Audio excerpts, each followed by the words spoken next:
성경책을 보면 가장 첫 번째 구절, 창세기 1장 1절이 태초에 하나님이 천지를 창조하시니라 입니다. 그래서 성경 말씀이 가장 먼저 우리에게 말하는 것은 온 우주 만물을 창조하신 창조주 하나님이 계시다. 이 사실을 우리에게 말씀하여 주는 것입니다.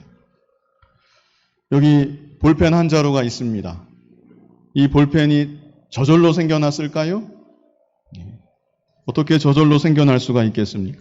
내가 직접 보지는 못했지만 누군가 볼펜을 만든 것입니다. 그렇다면 광활한 우주를 바라볼 때 광활할 뿐 아니라 질서 있게 운행하고 있는, 이제도 조화롭게 움직이고 있는 이 정밀하게 돌아가는 지구와 달과 모든 별들을 생각할 때 이 우주가 저절로 그렇게 생겨났을 것이다. 이것은 결코 합리적인 판단이 아닌 것입니다.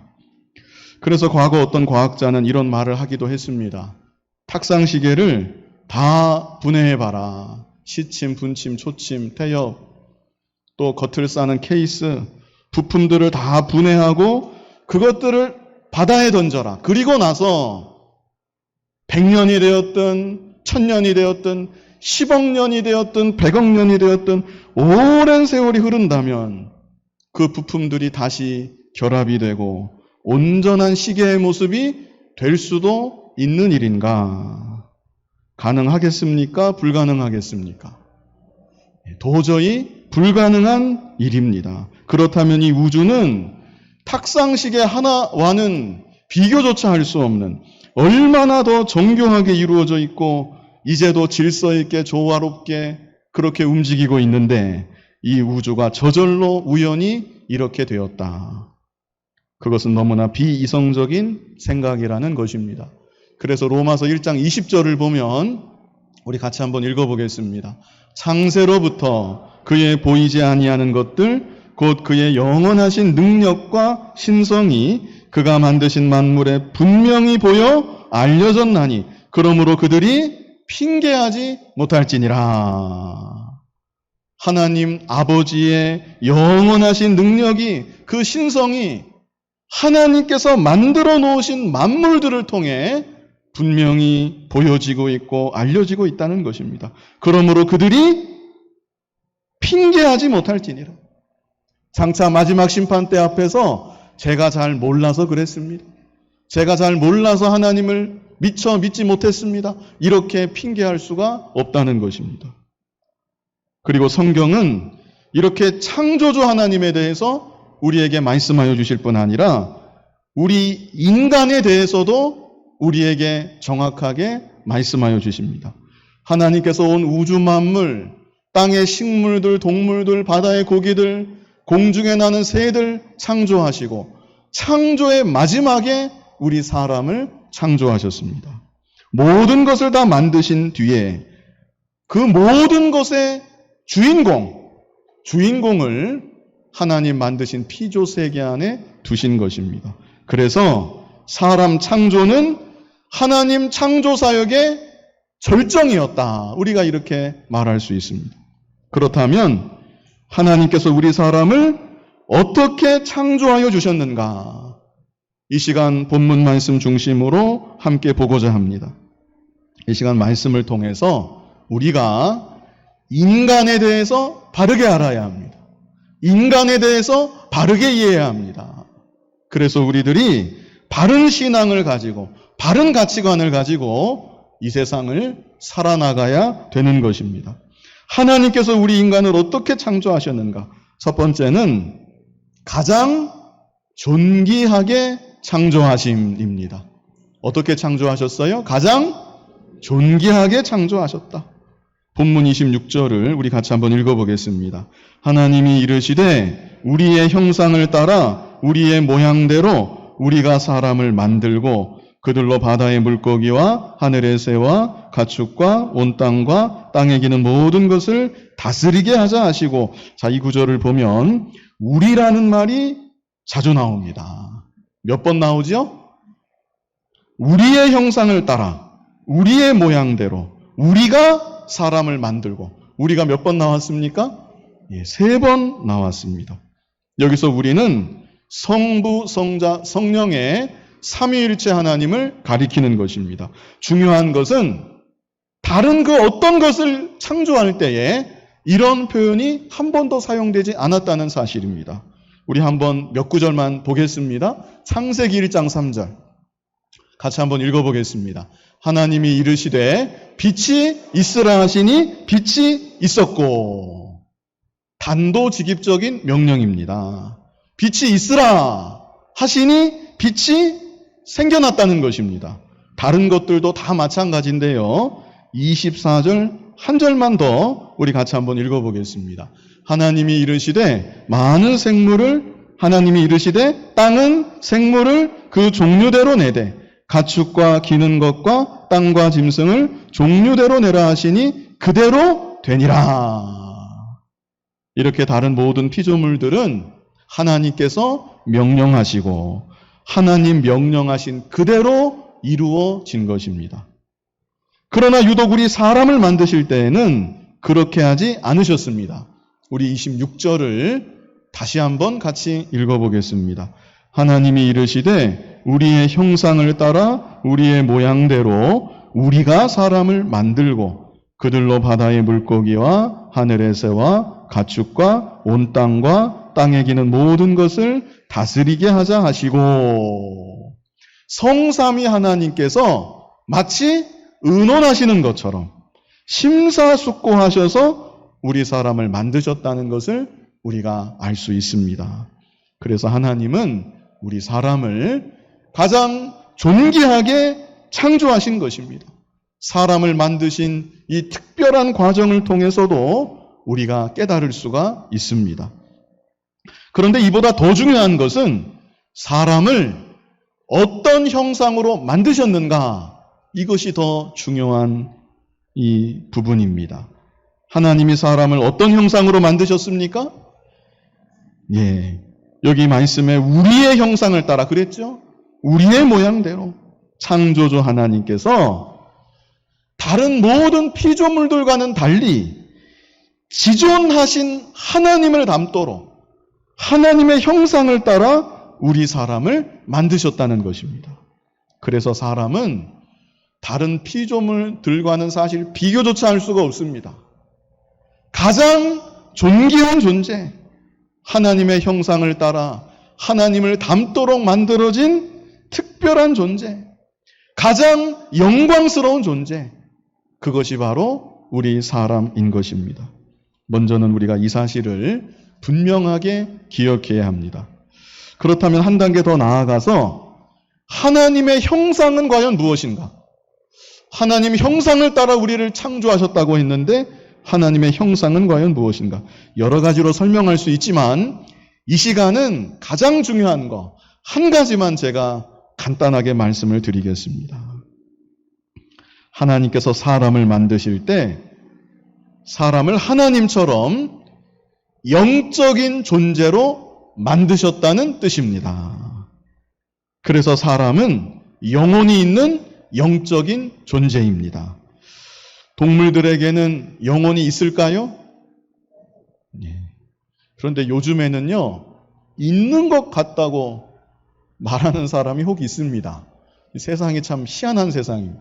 성경학자들 가운데 이제까지 그런 사람 없었는데 요 근래에는 이 동물들에게도 영혼이 있는 것 같다. 인본주의입니다. 사람들이 동물들을 너무나 사랑하니까 쩔쩔매니까 동물들에게도 영혼이 있지 않을까, 이런 말을 하는 사람들이 간혹 있기는 있는데요. 그러나 분명히 말씀드리지만 동물들에게는 영혼이 없습니다.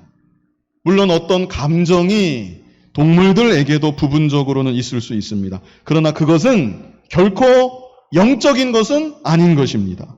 영적인 것은 하나님과 통하는 것을 말하는 것입니다. 오직 우리 인간만이 하나님의 형상대로 창조함을 받아서 영혼이 있는 영적 존재로 우리 인간만이 하나님을 믿을 수 있습니다. 우리 인간만이 인격적으로 하나님을 사랑할 수 있고 우리 인간만이 의지적으로 하나님의 뜻에 순종하며 살아갈 수가 있는 것입니다. 그런데 제가 한 가지만 더 추가해서 말씀드리면, 이렇게 사람은 본래 하나님의 형상을 따라 영적인 존재로 가장 존귀하게 창조가 되었지만, 죄로 인하여서 우리 인간의 영적인 기능이 다 마비가 되었다는 것입니다. 그래서 죄의 문제가 해결되지 않는 인간은 비록 그가 하나님 형상을 따라 창조되었다 할지라도 그 영혼이 죽은 영혼이기 때문에 제대로 기능을 할 수가 없습니다. 그러나 나의 죄를 대신 지시고 십자가에 못 박혀 죽으신 예수님을 믿으면 나의 죄가 사함을 받는 것이고, 그리스도 안에 새로운 피조물로 영적 기능이 회복이 되어서 하나님을 믿을 수 있고 섬길 수 있고 하나님 기뻐하시는 뜻을 이루어 드릴 수 있는 원래 목적대로 가장 존귀한 존재가 되는 것입니다. 이것이 바로 인간에 대한 바른 이해 첫 번째입니다. 잘 아시겠습니까? 아마 여러 번 들으셨을 텐데 이 시간에 분명하게 정리하시고 마음에 꼭 담으셨으면 좋겠습니다. 우리 인간은 누구 형상대로 창조를 받았어요? 하나님의 형상대로 창조를 받았다. 우리 인간에는 뭐가 있습니까? 예, 죄도 있지만 그 전에 영혼이 있는 영적인 존재다. 그래서 가장 존귀하고 특별한 존재이다. 그런데 죄로 인해서 우리의 영적 기능이 마비가 되었다. 그러나 누구를 믿으면, 예수님을 믿으면 죄의 문제가 해결되고 새로운 피조물로 영적 기능이 회복되어서 하나님을 믿고 섬기며 하나님과 교제하는 원래 창조의 목적대로 가장 존귀한 존재가 되는 것입니다. 그래서 우리 인간은 목적대로, 지으심받은 목적대로 살아야 합니다.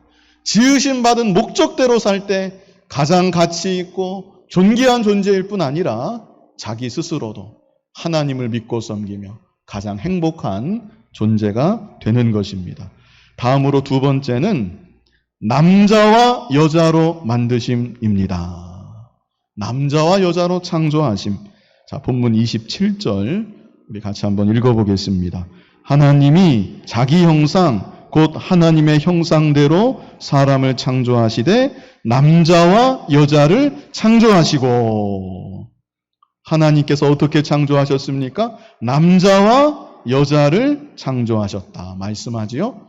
그리고 이어지는 28절을 보면 생육하고 번성하여 땅에 충만하라 이런 명령이 있습니다. 그래서 하나님은 남자와 여자를 창조하시고 남자와 여자가 결혼하게 하시고 가정을 이루게 하시고 아이를 낳게 하셔서 이 땅에 생육하고 번성하고 충만하게 하시는 것입니다. 자, 그렇다면 제3의 성이라고 말해야 될까요? 제3의 성이 있을까요? 없을까요?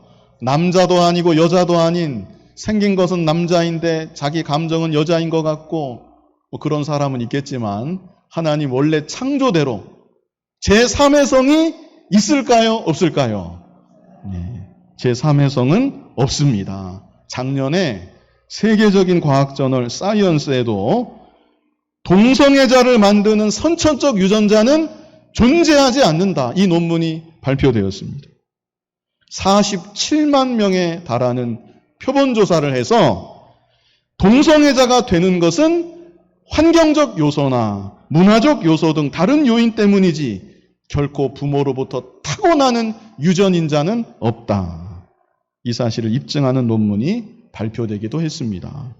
그러나 우리들은 과학적 근거가 아니라도 과학보다 더 정확한 하나님 말씀을 근거로 제3의 성은 존재하지 않는다. 이렇게 단언할 수가 있습니다. 성경은 오늘 본문뿐 아니라 하나님께서 남자와 여자를 창조하셨다고 성경 여러 곳에서 말씀하고 있고 성경 어디에도 남자와 여자 외에 다른 성도 있을 수 있다. 이런 언급이 전혀 되고 있지 않습니다. 오히려 성경은 동성애에 대해서 그것은 하나님께서 미워하시는 죄라고 분명히 정죄하고 있고 하나님의 백성들은 그런 죄에 결단코 휩쓸려서는 안 된다는 것을 엄중하게 경고하고 있습니다. 레위기 18장 1절로 4절 말씀 우리 같이 한번 읽어보겠습니다. 여호와께서 모세에게 말씀하여 이르시되 너는 이스라엘 자손에게 말하여 이르라. 나는 여호와 너희의 하나님이니라.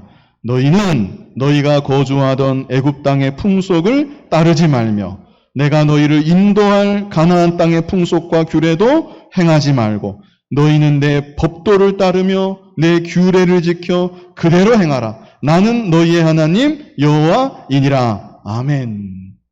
출애굽한 이스라엘 백성들에게 너희가 떠나온 애굽 땅의 풍속을 따르지 말아라. 너희가 들어가게 될 가나안 땅의 풍속과 규례도 따르지 말아라.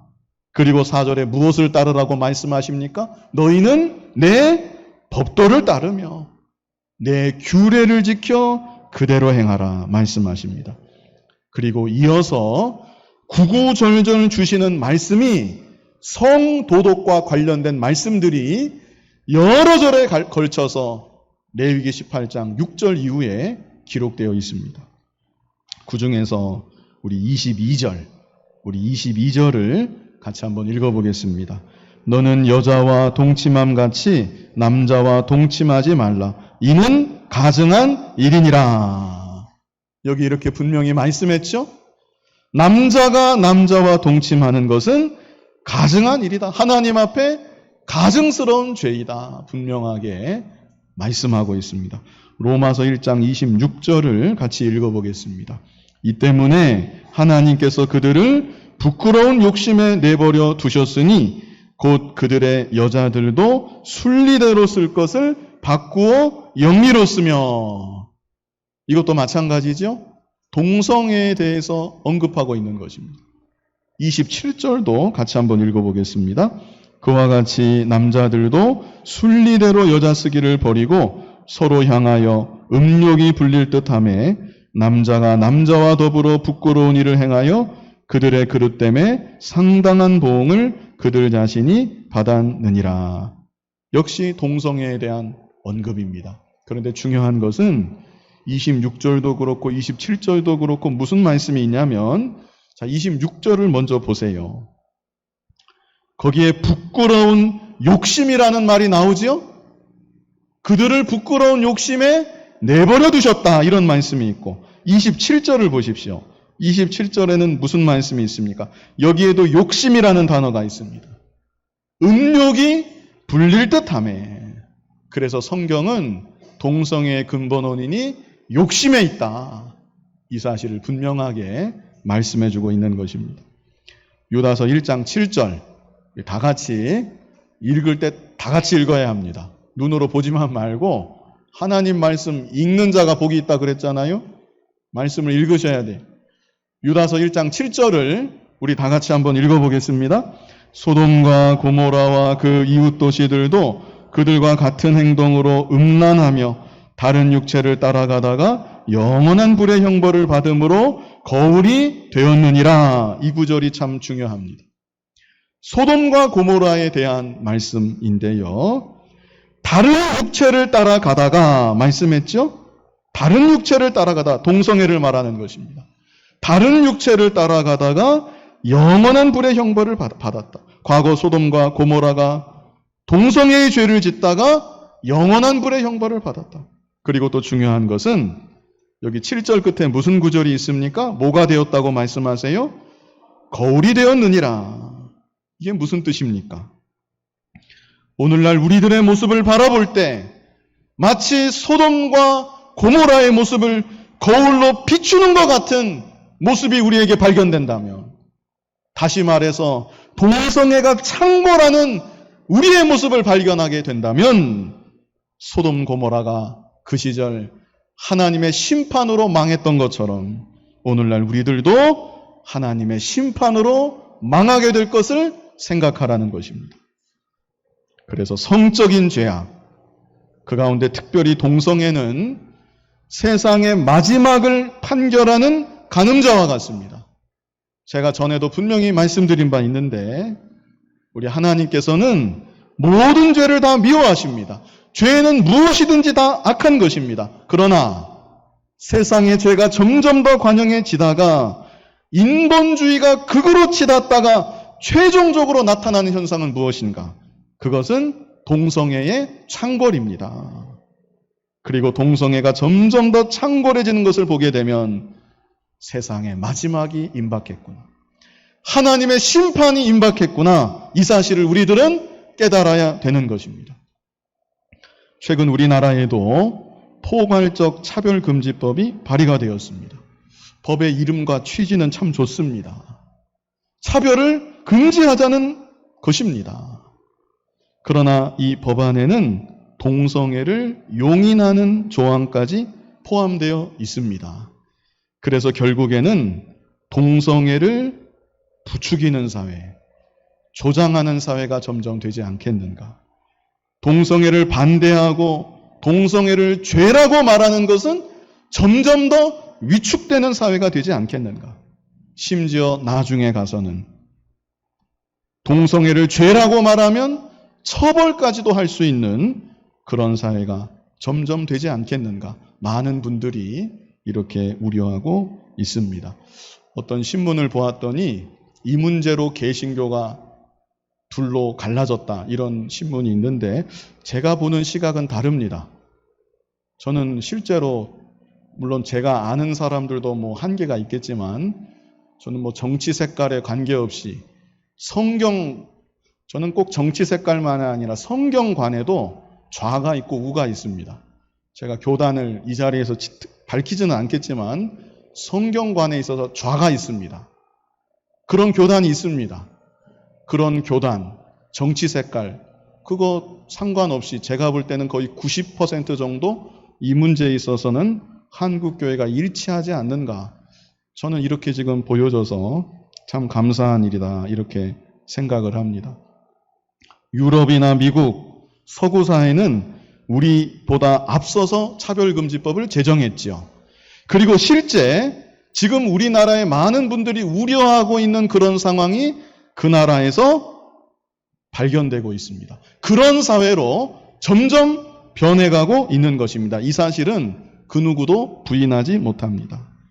우리나라는 아직 차별금지법이 제정되지 않았는데 근본에 제정이 될지 안 될지 알 수 없는 상황입니다. 혹 제정되지 않는다 할지라도 우리가 꼭 기억해야 될 것은 이와 같은 법안은 앞으로 계속해서 발의가 될 것이다. 우리가 이 사실을 잊어버려서는 안 됩니다. 세상이 점점 그런 방향으로 가고 있기 때문에 어쩔 수가 없습니다. 이 나라도 그런 법이 계속 발의될 수밖에 없는 그런 상황인 것입니다. 이러한 때 우리들은 성경에 근거한 바른 가치관을 가지고 세상의 잘못된 사상과 가치관에 흔들려서는 안 될 것입니다. 한 가지 꼭 말씀드리고 싶은 것은 지난 넉 주 동안 우리가 보았듯이 기독교의 근본 정신은 용서와 사랑이라는 사실입니다. 그래서 우리들은 죄는 미워하되 죄인까지 미워하고 혐오해서는 안 될 것입니다.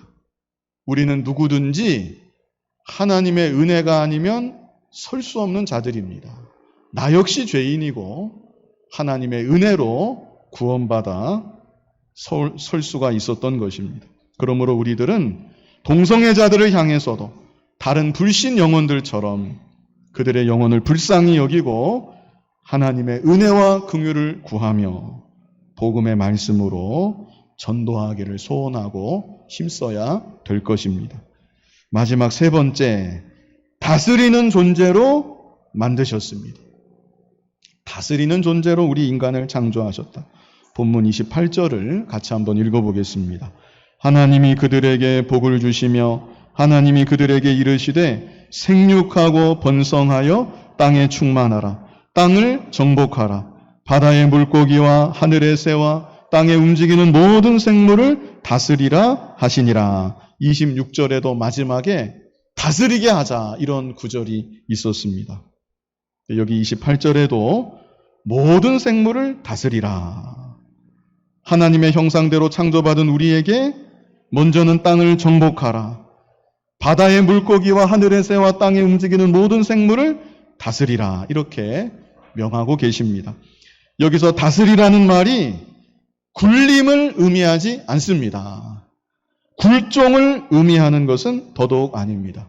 그래서 우리 인간이 하나님께서 창조하신 피조세계를 혹은 동물들을 자기의 욕심과 자만으로 함부로 대하는 일도 없어야 되겠고, 반대로 마치 그것들이 대단한 존재인 것처럼 떠받들고 경배하는 일도 없어야 되는 것입니다. 아주 오래전에 제가 TV에서 본 장면입니다. 인도네시아였던 것 같은데 열대우림에 사람들이 가서 나무를 베는 그런 장면이었습니다.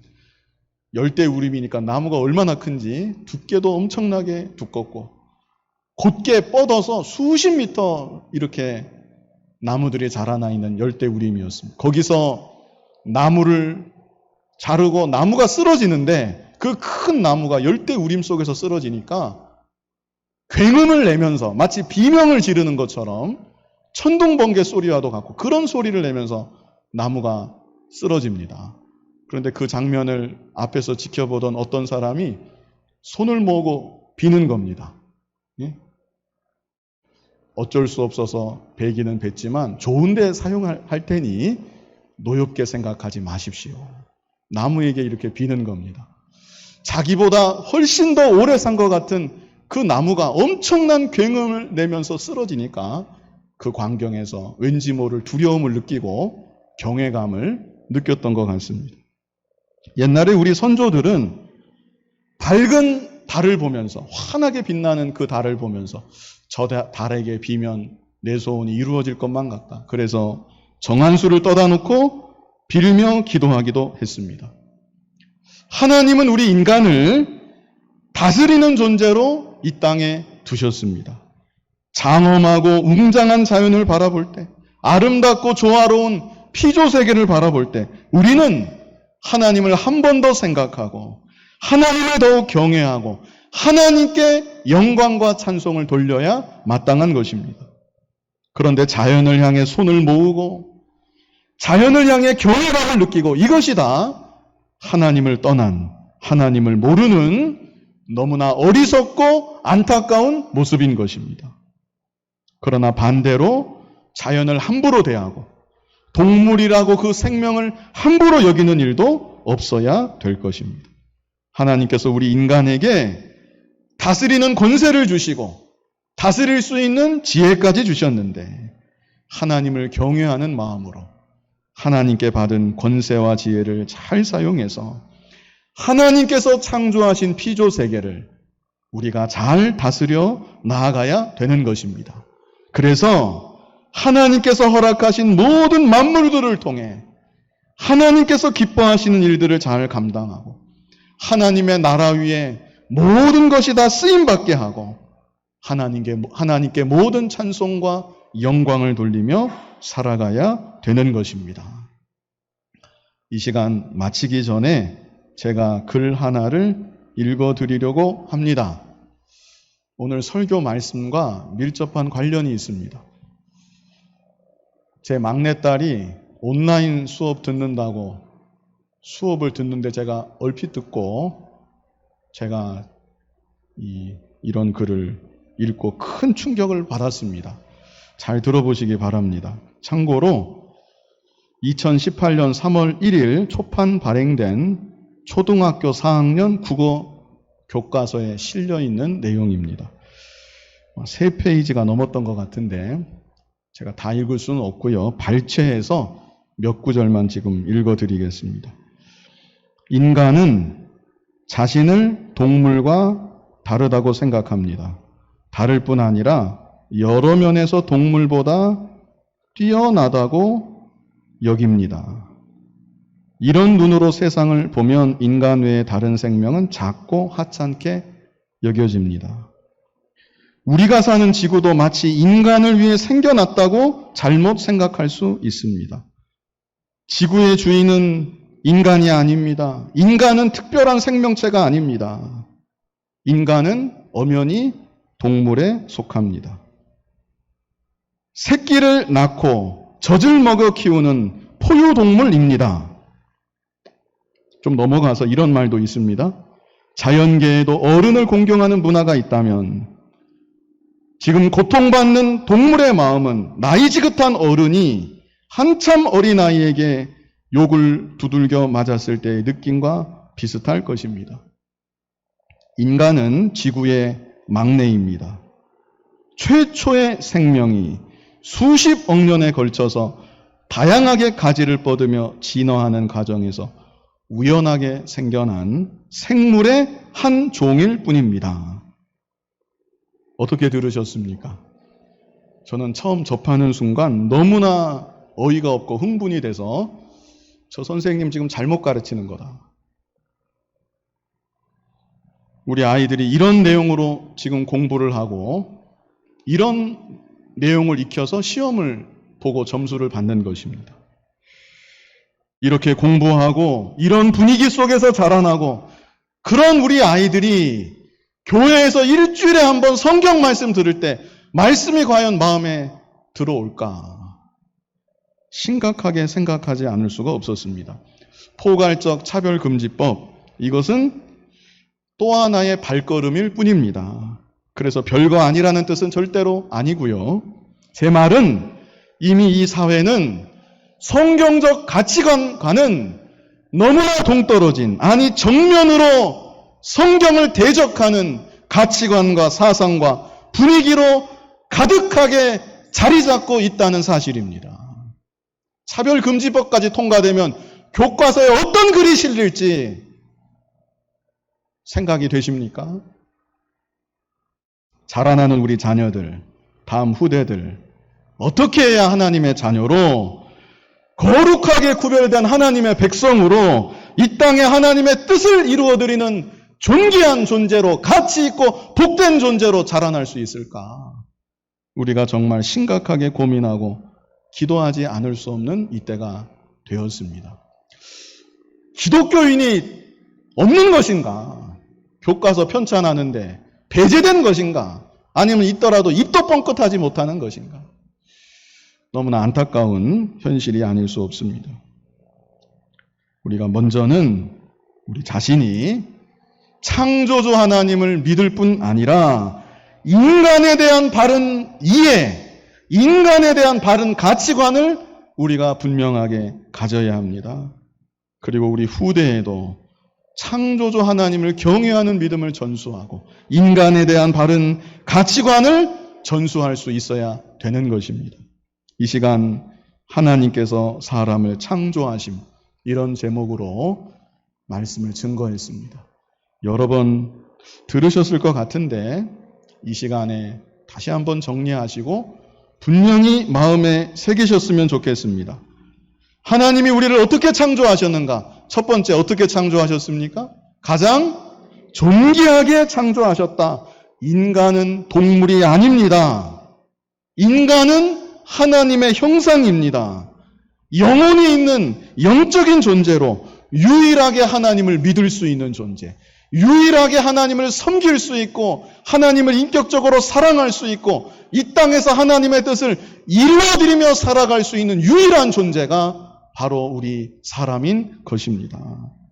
존귀한 존재라는 것, 특별한 존재라는 것.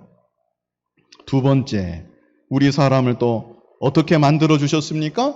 남자와 여자로 만드셨다. 그래서 결혼하게 하시고 가정 이루게 하시고 아이를 낳아서 생육하고 번성하게 하셨다. 제3의 성은 없습니다.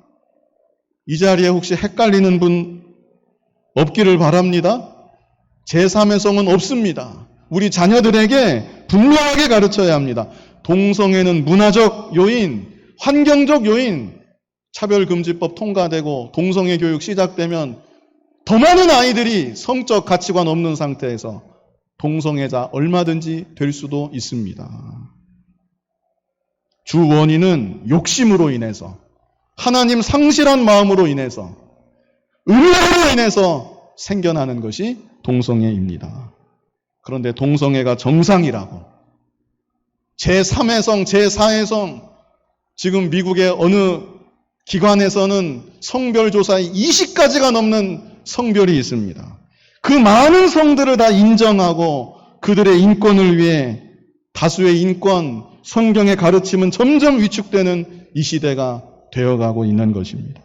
이러한 때 우리들은 남자와 여자로 만드신 하나님 창조 질서를 분명하게 기억하고 아이들에게도 그렇게 분명하게 가르치고 남자는 남자아이로 기르고 여자는 여자아이로 기르고 이 질서 속에 스스로를 두려워하지 않는 분들 우리 주변에 있는데 그런 분들을 불쌍히 여기고 그들의 영혼을 위해 기도해야 될 것입니다. 마지막 세 번째는 우리를 어떻게 창조하셨습니까? 다스리는 존재로 창조하셨다. 이것은 첫 번째와 관련이 깊습니다.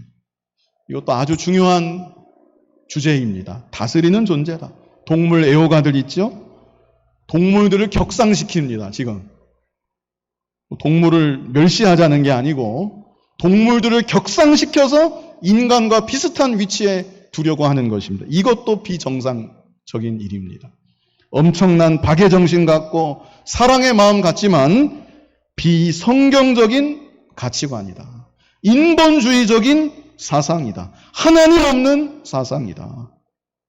인간이 가장 존귀한 존재로 우리 인간에게는 하나님께 받은 고유한 권세가 있고 지혜가 있습니다. 그 권세와 지혜를 가지고 자연 만물들을 다 다스리고 모든 피조 세계를 잘 다스려 나아가야 되는 것입니다. 아무쪼록 하나님께서 우리들을 어떻게 창조하셨는지 이 진리를 바르게 깨닫고 성경적인 믿음과 성경적인 사상과 바른 가치관 위에 하나님 더욱 기쁘시게 하고 그래서 가장 존귀하고 가치 있고 스스로도 가장 행복한 존재로 그렇게 살아갈 수 있는 저와 여러분이 그리고 우리의 후대가 될 수 있기를 간절히 바랍니다. 거룩하신 아버지 하나님, 우리 인간을 창조하신 하나님의 뜻을 바르게 깨닫게 하시고 그 뜻에 부합하는 가치 있고 존귀한 존재로 또 스스로도 하나님을 믿고 섬김으로 가장 행복한 존재로 복되게 살아가는 우리들 모두가 그리고 우리의 자녀들이 다 되게 하여 주시옵소서. 예수님 이름으로 기도하옵나이다. 아멘.